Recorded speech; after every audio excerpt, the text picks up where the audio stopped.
करदम महाराज ने कई वर्ष, कई हजार साल नारायण भगवान की तपस्या की और नारायण भगवान खुश हो गए। नारायण भगवान ने कहा बताओ करदम कहाँ चाहिए। तो देखो करदम ने क्या मांगा भगवान से। परम ब्रह्म सामने खड़ा है महाराज, परम ब्रह्म सामने खड़ा है और वो कह रहा है जीव से कि हमसे कुछ मांग ले। तो करदम कहा कह रहे हैं प्रभु हम अपनो विवाह करना चाह रहे हैं। क्या मांगा? मतलब सामने परम ब्रह्म खड़ा है, परम धर्म खड़ा है और मांग कर रहे नाली को कीड़ा। बोले हम अपनो ब्याह करना चाह रहे हैं, हम सफर कोई मिल जाए अच्छी सी। नारायण भगवान पहले तो हंसे, बताओ मूर्ख क्या मांग रहे हैं। तो भगवान ने कहा अगर ऐसी बात है सुनो, आज से तीसरे दिन स्वयं चल करके तुम्हारे आश्रम में श्याम बम मनु शत्रुपा अपनी बिटिया देवहूति को लेके आएंगे, उन्हीं के साथ तुम्हारा विवाह होगा। बोले ठीक है। भगवान कहकर अंतर ध्यान हो गए। तीसरा दिन हुआ तो श्याम बम मनु शत्रुपा पे बिटिया देवहूति को लेके करदम के आश्रम में आए। तो प्यारे करदम ने 3 आसन डाले। माताओं ध्यान से सुनिए, करदम ने 3 आसन डाले हैं। एक आसन देवहूति के वो, एक आसन श्याम मनु के लिए, एक आसन शत्रुपा के लिए और एक आसन देवहूति की परीक्षा के लिए। वो विचार करने लगी अगर मुझसे, मेरे हाथों से बिछाए हुए आसन पर अगर देवहूति बैठ गई तो मैं ये समझूंगा कि जिंदगी भरी हमसे सेवा लेगी, और नहीं बैठी तो समझूंगा अपमान कर रही है। अब देखूंगा ये करेगी क्या। देवहूति बहुत समझदार थी। देवहूति ने सोचा ये हमारे होने वाले पति हैं, इनके हाथ से बिठाए हुए आसन पर मुझे नहीं बैठ रहा है, और नहीं बैठ रही तो अपमान हो रहा है। तो देवहूति ने क्या किया, बैठ गई जमीन पर, हाथ रख दिया उस आसन पर। करदम खुश हो गए। बोले देवी तुम मेरे जीवन में आने योग्य हो, लेकिन देवी एक शर्त और है। बोले क्या? बोले देवी शर्त यह है कि एक बालक होते ही हम तुम्हें छोड़कर चले जाएंगे। बोले ठीक है। जब ये शर्तें मंजूर हो गई उसके बाद देवहूति करदम का विवाह हुआ। विवाह के कई साल तक करदम देवहूति ने पैदल तीर्थ किया, पैदल। उसके बाद धीरे धीरे समय व्यतीत हुआ। उसके बाद भगवान की कृपा से प्रथम प्रसव में एक बेटी का जन्म हुआ, और जैसे ही बिटिया को जन्म भयो तैसे ही करदम घर छोड़ के चल दे। देवहूति रोने लगी। करदम बोले कहा बात है, काहे को रो रही हो? अरे हमने तुमसे पहले ही वचन लिया था। देवहूति कहने लगी महाराज बात यह है कि बात हुई थी बालक की, लेकिन ये बालक नहीं है, ये तो बालिकी है, ये तो बेटी है। बात हुई थी बालक की, बेटे की। क्या? बोले हाँ। करदम सोचने लगे अब तो न्यों लग रही फंस गयो। और मैयाओ एक नहीं 9 बिटियां वही 9 प्रसव में देवहूति से 9 बिटियां वही। करदम कहने लगी ओरी बाबरी है सकत है परमात्मा को छोड़ा देनो मंजूर ही नहीं है। अरे तोका में जाई में फंसो रंग होगा, अरे मो को जाने दे। देवहूति ने प्रार्थना की प्रभु एक लास्ट संतान और देखिए। 10वें नंबर पर देखा भगवान की कृपा से श्री हरि नारायण भगवान के अवतारी श्री कपिल देव भगवान का प्रकटा हुआ। श्री कपिल देव भगवान की। कपिल देव भगवान के प्रकट होते ही करदम घर छोड़कर चल दिए तो देवहूति फिर रोई। करदम कहने लगे अब क्या बात है, अब तो बालक भी आ गया। देवहूति कहने लगी महाराज नेह यत्कर्म धर्माय न विरागाय कल्पते न तीर्थ पद सेवा यही जीवन नपि मृतो हिष। महाराज नेह यत्कर्म धर्माय, इस शरीर में मैंने परमात्मा से या संतों से नेह नहीं कर पाया, हाथों से दान धर्म नहीं कर पाया, न विराग आया, इस शरीर में परमात्मा के प्रति वैराग्य नहीं बैठ पाया। कल्पते न तीर्थ पद सेवा, यही ये इन पैरों ने तीर्थ नहीं कर पाया। जीवन भी मृत्यु, ऐसा शरीर हमारा जीवित होते हुए भी एक मुर्दे के समान रह गया, एक मुर्दे के समान रह गया। इसलिए महाराज मैं आपसे प्रार्थना कर रही हूं कि आप यही कुटी में रहकर भगवान का भजन करो। मैं आपकी सेवा करूंगी, मैं आपकी साधना में हाथ बटाऊंगी। करदम कहने लगे नहीं, यहां मैं रहकर चाहकर भी वो साधना नहीं कर पाऊंगा, इसलिए देवी मुझे जाने दीजिए। जब देवहूति ज्यादा रोई तो कपिल देव भगवान ने देवहूति को समझाया, अपनी माँ देवहूति को समझाया, परम सत्य का उपदेश दिया कि माँ इसमें मत फंसो, ये संसार का चक्र है, सत्य अगर कुछ है तो जीवन में ईश्वर ही है। कपिल देव ने अपनी माँ को परम सत्य का ज्ञान कराया। उसके बाद देवहूति ने अपने ही बेटा कपिल देव को अपना गुरु बनाया है। मेरी माँ ने अपने बेटे को अपना गुरु बनाया। अंत में देवहूति साधना में डूब गई। अंत में ये देवहूति एक जलधारा बन करके बह गई। अब तीसरे नंबर की है प्रसूति। इन प्रसूति का विवाह दक्ष प्रजापति के साथ हुआ। प्यारे, इनकी 16 कन्याएं थी। 13 कन्या धर्म को, एक कन्या अग्निदेव को, एक कन्या पितर को, एक कन्या भोले बाबा को विवाही गई, जिसका नाम था सती। सती अरे सती मैया का विवाह भोले बाबा के साथ हुआ।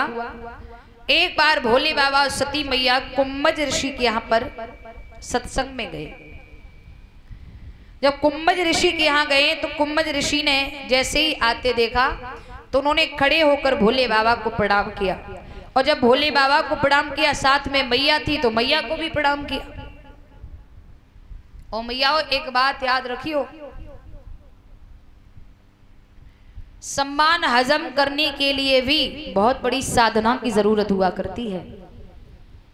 सम्मान हजम करने के लिए भी साधना की जरूरत हुआ करती है, क्योंकि सम्मान मिलने पर मद आने की संभावना रहती है। सम्मान मिलने पर मद यानी अहंकार आने की संभावना, लेकिन अहंकार हमसे दूर कब रह पाएगा, उस सम्मान को बचा कब पाएंगे, जब हमारे जीवन में गुरु की साधना यानी या भगवान की साधना हमारे जीवन में भक्ति होगी, तभी। याद रखना। अब जैसे ही कुंभज ऋषि ने प्रणाम किया तो भोले बाबा को तो सम्मान हजम है गयो, लेकिन मैया को सम्मान हजम ना भयो। सोचने लगी, अरे ये तो हमें प्रणाम कर रहे हैं, ये हमें क्या शिक्षा देंगे, ये हमें क्या ज्ञान सुनाएंगे, ये हमें क्या बताएंगे। मैया के अंदर संशय व्यापने लगा। अब भोले बाबा तो बैठ गए, कुंभज ऋषि कथा सुनाने लगे। मैया ने कथा पर बिल्कुल भी फोकस नहीं किया, बाबा ने ध्यान मग्न होकर कथा सुनी। प्यारे, जब शाम हुई, महादेव जी मैया के साथ लौट कर चले पर्वत के लिए। जब पर्वत के लिए चले तो भगवान श्री राम जी ने विचार किया, माता मेरी कथा में संशय किया तो हम भी तुम्हें दिखाते चलें कि हम हैं क्या। तो भगवान श्री राम लग भ्राता लक्ष्मण गंगा की दूसरी पार पर लता पताओं से, पेड़ पौधों से, पशु पक्षियों से कुछ कहते जा रहे हैं। हे खगव्रग है मधुकर श्रेणी, और तुम देखी सियता मृगनैनी। हे लता पताओ, हे पेड़ पौधों, हे पशु पक्षियों, तुमने हमारी प्राण प्रिय सीता को देखा हो तो मुझे बता दो। लेकिन वो समय कौन सा था, सुनिएगा।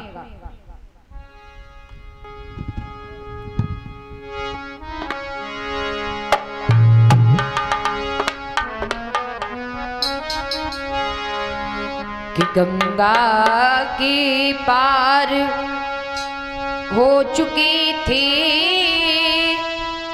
और स्त्री दशरथ मरण हो चुका था।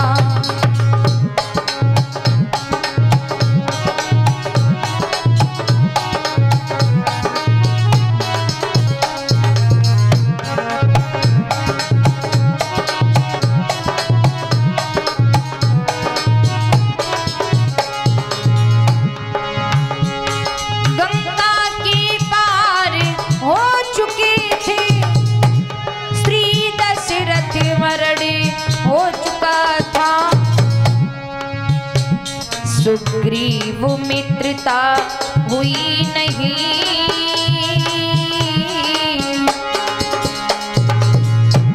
सुग्रीव मित्रता हुई नहीं, सीता का हरण हो चुका था।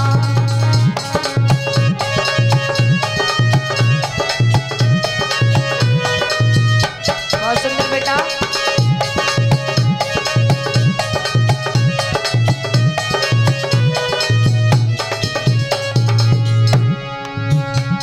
सुग्रीव मित्रता हुई नहीं, पर सीता का हरण हो चुका था।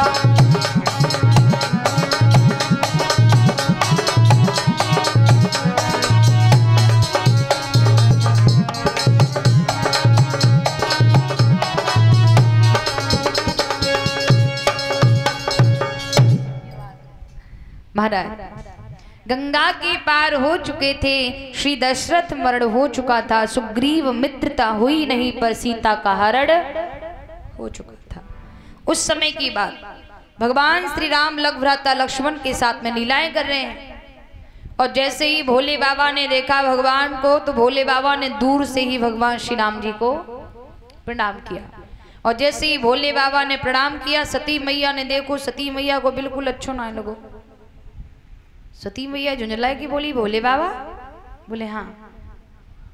ये हम क्या देख रहे हैं? बोले मतलब ये आप जरा जरा से बच्चों को प्रणाम कर रहे हैं? आप देवों के देव महादेव हैं, सारी दुनिया आपको प्रणाम करती है। बाबा कहने लगे, सती जी ये जरा जरा से बच्चे नहीं हैं। बोले फिर?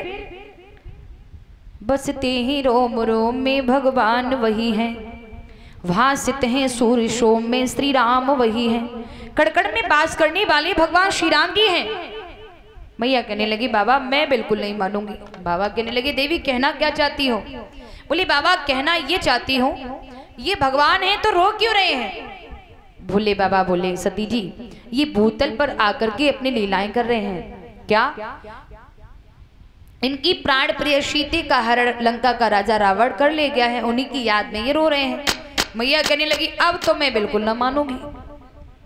बोले क्या? बोले हाँ, ये भगवान है, पार ब्रह्म है, परमेश्वर है, और रोए रहे काय के लिए? नारी के लिए।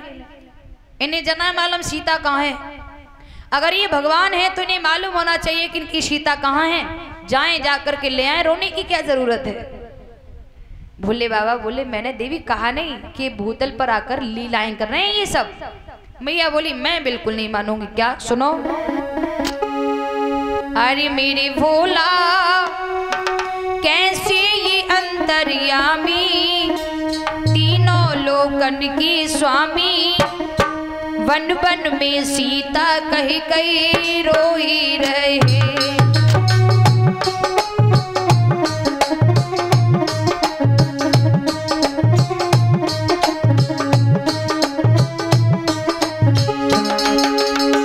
मेरे भोला कैसे ये अंतर्यामी, तीनों लोकन के स्वामी, वन वन में सीता कही कही रोई रहे।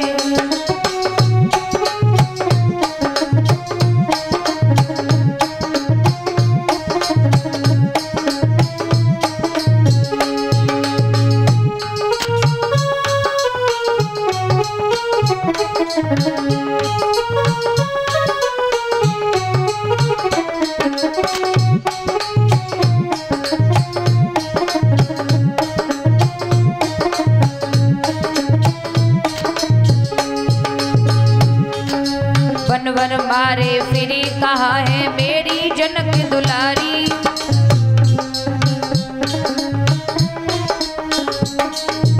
वन वन मारे फिरी कहा है मेरी जनक दुलारी, संगम जिनकी जाई रहे व्रात से अवतारी। और बोलती हमसे झूठ नाथ है, बोलती हमसे झूठ नाथ है, शिव शंकर त्रिपुरारी, भोला बतलाई देवतियां सारी, कैसे ये अंतर्यामी, वन वन में सीता कही कही रोई रहे।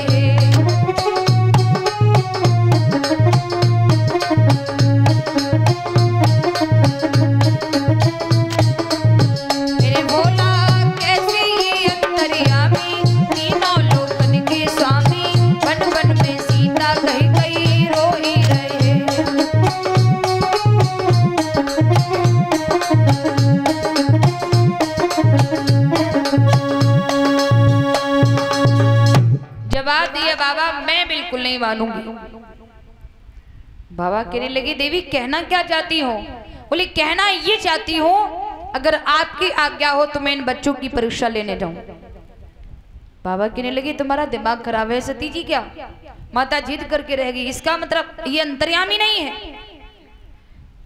तो जब माता ज्यादा जिद करके रह गई तो बाबा बोले सती जो तुम्हारे मन अति संदेह हो और तो तुम जाई परीक्षा ले हो, परीक्षा ले हो। अगर आपको संदेह व्याप रहा है तो आप जाकर के मेरे प्रभु की परीक्षा ले सकती हैं। और जैसे ये बात कही प्यारे, जैसे ही ये बात कही सती मैया चली, बाबा के पास से चली। कुछ दूरी पर जाकर सीता मैया को रूप बनायो और सीता मैया को रूप बनाए कि जिस रास्ते से भगवान श्री राम लख भ्राता लक्ष्मण जा रहे हैं उसी रास्ते पर हाथ जोड़ के खड़ी है गई। अब सोचने लगी जेमो को देखेंगे तो अपनी प्राण प्रिय सीता कहे कि जरूर पुकारेंगे। श्री राम जी ने देखा, विचार करने लगे वारी मैया मेरे बाबा ने तो को इतना समझाया लेकिन तू मानी नहीं, मेरी परीक्षा लेने को आई है। चल कोई बात नहीं, मैं ही इस रास्ते को छोड़ देता हूं, हो सकता माता लौट जाए। भगवान ने वो रास्ता छोड़ दिया, भगवान दूसरे रास्ते पर चलने लगे। लेकिन सती जी ना मानी, विचार करने लगी शायद इन बच्चों ने अभी तक हमें देख नहीं पाया है, अगर ये बच्चे हमें देख लेते तो अपनी प्राण प्रिय सीता कहकर जरूर पुकार लेते। वो भी दूसरे रास्ते पर पहुंच गई। भगवान ने दूसरा रास्ता भी छोड़ा, भगवान तीसरे रास्ते पर पहुंच गए। सोचने लगी शायद अभी भी इन्होंने देख नहीं पाया। सती जी तीसरे रास्ते पर भी पहुंच गई। अब भगवान ने विचार किया मैया ऐसे मानेगी नहीं, कुछ करना पड़ेगा। तो भगवान श्री राम जी ने देखा कि मैया तीसरे रास्ते पर भी आ गई। तो भगवान श्री राम जी ने एक काम किया, क्या? आए प्रेम से प्रणाम किया, चरणामृत शीश झुकाते हैं। हे मात यहाँ क्या करती हो, भंडारी कहाँ विराजे है।